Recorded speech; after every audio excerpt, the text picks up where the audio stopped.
So first we're going to start with our pre-2009 HUD-published limits. So our 2007 project, we would use the HUD-published limit for 2007, but then in 2008, if the limits decreased, we'd be held harmless.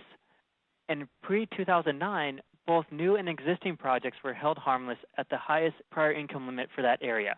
HUD just published one income limit.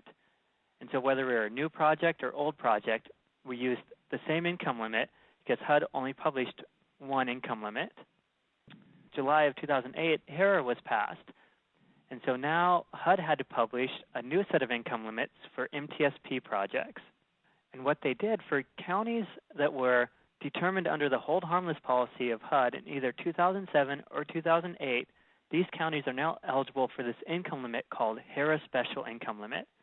So for this existing 2007 project, we're not still stuck at this held harmless income limit if the underlying AMI increased. We actually get to monetize that increase, and we establish a baseline at the 2008 level, and then any increase in the underlying AMI is added to that baseline, and our new income limit is, for simplicity's sake, our baseline plus our change in AMI. But for new projects in service after 1109, they are not eligible to use the HERA Special Income Limit. So they would use the HUD-published income limit for that year. But remember, in 2009, HUD still was publishing their area-based hold harmless. So they would just take the limit published by HUD. So we see here, here's the HUD chart. If we look at this HUD chart closely, we'll see there's some areas that have two income limits and some areas that have one income limit. But we're talking about a HERA Special county, so we have two income limits. The standard income limit for new projects and HERA Special limit for projects that qualify for HERA Special. Now, let's talk about the standard limits first. The standard VLI, that is always equal to the HUD-published VLI for the Section 8 program. And so tax credits in Section 8, this base limit is always the same. It's just when we start applying HERA Special and hold harmless that we start to have a disconnect from the Section 8 program. And so in this county, the HERA Special limit is only $200 higher than the standard VLI, but it still is a little higher. If we look at this county, we'd take our limits right from the chart, and HUD published our purple HERA Special limit and our yellow VLI. So now let's look what happens in 2010.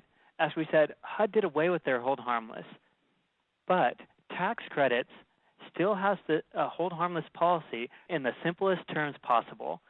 Once your project is in service, your income limit can never decrease.